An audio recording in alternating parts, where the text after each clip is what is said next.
ನೋಡಿ, ಎಲೆ ಮೂರ್ಖ ಮಂದ ಬುದ್ಧಿ, ನಿನಗೆ ಸಂಪಾದನೆ ಮಾಡಲು ಕೈಯಲಾಗದು.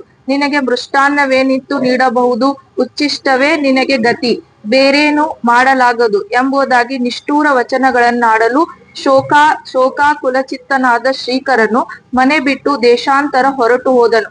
ಶ್ರೀಕರನು ದೇಶಾಟನ ಮಾಡುತ್ತಾ ಒಂದು ಪಟ್ಟಣದಲ್ಲಿ ಓರ್ವ ವರ್ತಕನಲ್ಲಿ ಕೆಲಸಕ್ಕೆ ಸೇರಿದನು.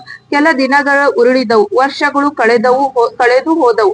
ಶ್ರೀಕರನ ವಿಶ್ವಾಸಪೂರಿತ ಸೇವೆಯನ್ನು ನೋಡಿದ ತೃಪ್ತನಾದ ಆ ವರ್ತಕನು ಅವನಿಗೆ ಸಂಬಳದ ಜೊತೆಗೆ ವ್ಯಾಪಾರದ ಲಾಭದಲ್ಲಿ ಅರ್ಧ ಭಾಗವನ್ನು ಕೊಟ್ಟನು. ಅವನನ್ನು ಪಾಲುಗಾರನಾಗಿ ಮಾಡಿಕೊಂಡನು.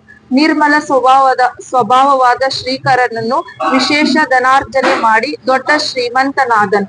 ಈತ ಶ್ರೀಕರನ ಪತ್ನಿ ಸತ್ಯವತಿಯು ಪ್ರತಿದಿನ ಅಡುಗೆಗೆ ಹೋಗಿ ಸೌದೆ ತರುತ್ತಿದ್ದಳು. ಮನೆಗೆಲಸಗಳನ್ನೆಲ್ಲ ಮಾಡಿ ನೆಗೆ ನೆರಳು ಹಾಕುತ್ತಿದ್ದ ಉಳಿದ ಹಳಸಿದ ಪದಾರ್ಥಗಳನ್ನು ತಿಂದು ಚಿಪ್ಪಿನಲ್ಲಿ ನೀರು ಕುಡಿದು ಪತಿದೇವನ ದಾರಿ ಕಾಯುತ್ತಾ ದಿನಗಳನ್ನು ಕಳೆಯುತ್ತಿದ್ದಳು. ಆ ಮನೆಯ ಜನರು ನಿಷ್ಠೂರ ವಚನಗಳನ್ನು ಸಹಿಸಿಕೊಂಡು ಮನೆಗೆ ದಾಸಿಯಾಗಿದ್ದಳು.